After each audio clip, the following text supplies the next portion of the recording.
বিসমিল্লাহির রহমানির রহিম। টিপটপের পক্ষ থেকে সবাইকে শুভেচ্ছা। নবম ও দশম শ্রেণীর ছাত্রছাত্রীদের জন্য আমাদের বিশেষ আয়োজন। আমরা চেষ্টা করেছি গণিতকে খুবই সহজ ও সরলভাবে উপস্থাপনা করতে। যারা গণিতকে ভয় পান ও পড়াশোনায় অমনোযোগী তাদের জন্য একটা সুবর্ণ সুযোগ। আশা করি যদি আমাদের ভিডিও টিউটোরিয়াল আপনি নিয়মিত দেখেন তাহলে আর আপনাকে প্রাইভেট পড়তে হবে না। প্রথম অধ্যায়, বাস্তব সংখ্যা বা রিয়েল নাম্বার। স্বাভাবিক সংখ্যা বা ন্যাচারাল নাম্বার। ধনাত্মক অখণ্ড সংখ্যাকে স্বাভাবিক সংখ্যা বলে, যেমন 1, 2, 3 ইত্যাদি। অর্থাৎ স্বাভাবিক সংখ্যা এমন সংখ্যা 1, 2, 3, 4, 5 যে কোনো ধরনের সংখ্যা হতে পারে, এমন সংখ্যাকে আমরা স্বাভাবিক সংখ্যা বলি। স্বাভাবিক সংখ্যা দুই প্রকার, মৌলিক সংখ্যা এবং যৌগিক সংখ্যা। মৌলিক সংখ্যা 2, 3, 5, 7, 11 ইত্যাদি মৌলিক সংখ্যা। অর্থাৎ মৌলিক সংখ্যা এমন এক সংখ্যা যে সংখ্যার গুণনীয়ক মাত্র দুইটা, অর্থাৎ ওই সংখ্যা এবং 1। যেমন 23 এর গুণনীয়ক 1 এবং 23।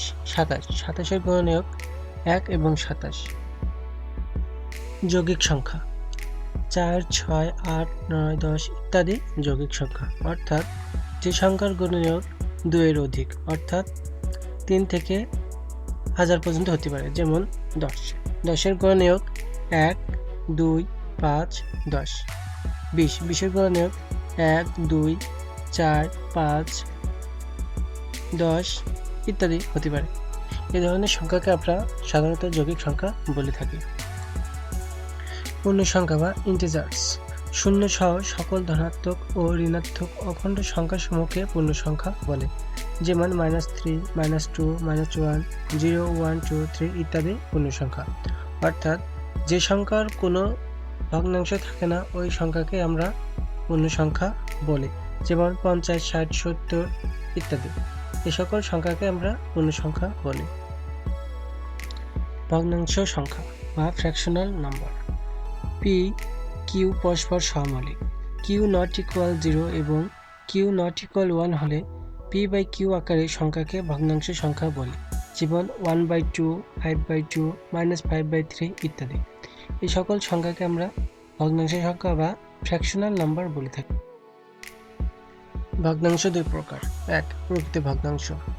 p is greater than q হলে ভগ্নাংশকে প্রকৃত ভগ্নাংশ বলে, যেমন 1/2, 2/3 ইত্যাদি। অর্থাৎ যে ভগ্নাংশের লব হরের চেয়ে বড় ওই ধরনের ভগ্নাংশকে আমরা প্রকৃত ভগ্নাংশ। p is less than q হলে ভগ্নাংশকে অপ্রকৃত ভগ্নাংশ বলে, যেমন 3/2, 4/3 ইত্যাদি। অর্থাৎ যে ভগ্নাংশের হর লব অপেক্ষা বড় এ ধরনের ভগ্নাংশকে আমরা অপ্রকৃত ভগ্নাংশ বলে থাকি। মূলদ সংখ্যা বা রেশনাল নাম্বার। p ও q পূর্ণ সংখ্যা এবং p is not equal 0 হলে p/q আকারের সংখ্যাকে মূলদ সংখ্যা বলে, যেমন 3/1 = 3, 11/2 = 5.5, 5/3 = 1.666 ইত্যাদি মূলদ সংখ্যা। মূলদ সংখ্যাকে দুইটি পূর্ণ সংখ্যার অনুপাত হিসেবে প্রকাশ করা যায়। সুতরাং সকল পূর্ণ সংখ্যা এবং সকল ভগ্নাংশ হবে মূলদ সংখ্যা। অমূলদ সংখ্যা বা ইরেশনাল নাম্বার। যে সংখ্যাকে p/q আকারে প্রকাশ করা যায় না, যেখানে p, q পূর্ণ সংখ্যা এবং q is not equal 0 সেই সংখ্যাকে অমূলদ সংখ্যা বলা হয়। পূর্ণবর্গ নয় এরূপ যে কোনো স্বাভাবিক সংখ্যার বর্গমূল একটি অমূলদ সংখ্যা, যেমন √2 = 1, 1.414213, √3 = 1.3372, √5/2 = 1.58113 ইত্যাদি অমূলদ সংখ্যাকে দুইটি পূর্ণ সংখ্যার অনুপাত হিসেবে প্রকাশ করা যায় না, তাই এ ধরনের সংখ্যাকে আমরা অমূলদ সংখ্যা বলে থাকি। দশমিক ভগ্নাংশ সংখ্যা। মূলদ সংখ্যা ও অমূলদ সংখ্যাকে দশমিকে প্রকাশ করা হলে একে দশমিক ভগ্নাংশ বলা হয়, যেমন 3 = 3, 0, 5/2 = 2.5, 10/3 = 3.33 ইত্যাদি দশমিক ভগ্নাংশ সংখ্যা। দশমিক বিন্দুর পর অঙ্ক সংখ্যা সসীম হলে এদেরকে সসীম দশমিক ভগ্নাংশ এবং অঙ্ক সংখ্যা অসীম হলে এদেরকে অসীম দশমিক ভগ্নাংশ বলা হয়। এখন আমাদের জানতে হবে অসীম দশমিক ভগ্নাংশ এবং সসীম দশমিক ভগ্নাংশ বলতে কি বুঝি। সসীম দশমিক ভগ্নাংশ বলতে আমরা সাধারণত বুঝি দশমিকের পরে একটা নির্দিষ্ট পরিমাণ সংখ্যা থাকবে। যেমন 5/2 যদি আমরা ভাগ করি 2.5, এটা একটা নির্দিষ্ট পরিমাণ সংখ্যা, এরপর আর কোনো সংখ্যা হয় না, তাই এটাকে আমরা সসীম দশমিক ভগ্নাংশ বলবো। এবং অসীম দশমিক ভগ্নাংশ বলতে আমরা সাধারণত বুঝি পয়েন্টের পরে একাধিক সংখ্যা থাকতে পারে যার কোনো শেষ নাই। যেমন 10/3 যদি আমরা ভাগ করি তাহলে আমরা পাবো 3.333, অগণিত সংখ্যা যার কোনো শেষ নাই। এর জন্য আমরা একে বলি অসীম দশমিক ভগ্নাংশ সংখ্যা।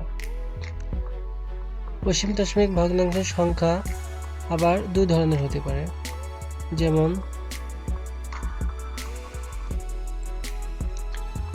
অসীম আবৃত্ত দশমিক ভগ্নাংশ এবং অসীম অনাবৃত্ত দশমিক ভগ্নাংশ। দশমিক ভগ্নাংশ সংখ্যাগুলোর মধ্যে দশমিক বিন্দুর পর অঙ্কগুলো পুনরাবৃত্ত হলে এদেরকে অসীম অনাবৃত্ত দশমিক ভগ্নাংশ বলা হয় এবং অঙ্কগুলো পুনরাবৃত্তি না হলে এদেরকে অসীম অনাবৃত্ত দশমিক ভগ্নাংশ বলা হয়। বাস্তব সংখ্যা। সকল মূলদ সংখ্যা এবং অমূলদ সংখ্যাকে বাস্তব সংখ্যা বলা হয়। অর্থাৎ আমরা এক কথায় বলতে পারি যে কোনো ধরনের সংখ্যাকে বাস্তব সংখ্যা বলা হয়। এর ভেতরে ভগ্নাংশ, পূর্ণ সংখ্যা, আংশিক ভগ্নাংশ যে কোনো ধরনের সংখ্যা হতে পারে। যেমন 0, +-1, +-2, +-3। ভগ্নাংশ সংখ্যার ভিতরে 1/2, +-3/2, +-4/3, √2, √3, √5, 1.223, 0.415, 1.3 ইত্যাদি ধরনের সংখ্যা হতে পারে। এসব সংখ্যাকে আমরা বাস্তব সংখ্যা বলি। ধনাত্মক সংখ্যা বা পজিটিভ নাম্বার। শূন্য অপেক্ষা বড় সকল বাস্তব সংখ্যাকে ধনাত্মক সংখ্যা বলা হয়। অর্থাৎ শূন্য থেকে বড় সকল সংখ্যাকে আমরা ধনাত্মক বলতে পারি। এর ভিতরে ভগ্নাংশ সংখ্যা থাকতে পারে, পূর্ণ সংখ্যা থাকতে পারে, যে কোনো ধরনের সংখ্যা থাকতে পারে। সব ধরনের সংখ্যাকে আমরা ধনাত্মক সংখ্যা বলবো। ঋণাত্মক সংখ্যা বা নেগেটিভ নাম্বার। শূন্য অপেক্ষা ছোট সকল বাস্তব সংখ্যাকে ঋণাত্মক সংখ্যা বলা হয়। অর্থাৎ শূন্য থেকে নিচে সকল মাইনাস সংখ্যাকে আমরা নেগেটিভ সংখ্যা বলবো। অর্থাৎ -1 হতে পারে, -2 হতে পারে, -1/2 ইত্যাদি সকল সংখ্যাকে আমরা নেগেটিভ সংখ্যা বলবো। অঋণাত্মক সংখ্যা বা নন নেগেটিভ নাম্বার। শূন্য সহ সকল ধনাত্মক সংখ্যাকে অঋণাত্মক সংখ্যা বলা হয়। অর্থাৎ শূন্য সহ অনেকটা ধনাত্মক নাম্বারের মতনই, কিন্তু ধনাত্মকে শূন্য নয়, কিন্তু অঋণাত্মক নাম্বারে শূন্য হবে। এখানে কিন্তু ঋণাত্মক সংখ্যা হবে না, অর্থাৎ মাইনাস কোয়ালিটির কোনো সংখ্যা হবে না।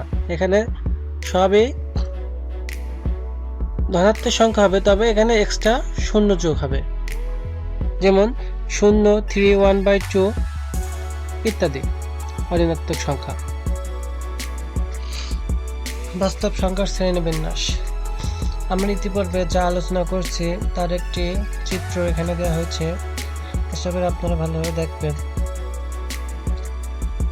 যদি কোনো প্রশ্নের উত্তর জানতে হয় তাহলে আমাকে নিচে কমেন্ট করতে পারেন। আর আমার টিউটোরিয়ালটি কেমন লাগলো আশা করি আপনারা সবাই জানাবেন, এবং আপনাদের যদি লাইক, কমেন্ট, শেয়ার, সাবস্ক্রিপশন যদি পাই তাহলে আমরা নিশ্চয়ই আরও টিউটোরিয়াল বানাতে আগ্রহী পাবো। আশা করি আমার চ্যানেলটি সবাই সাবস্ক্রাইব করে রাখবেন।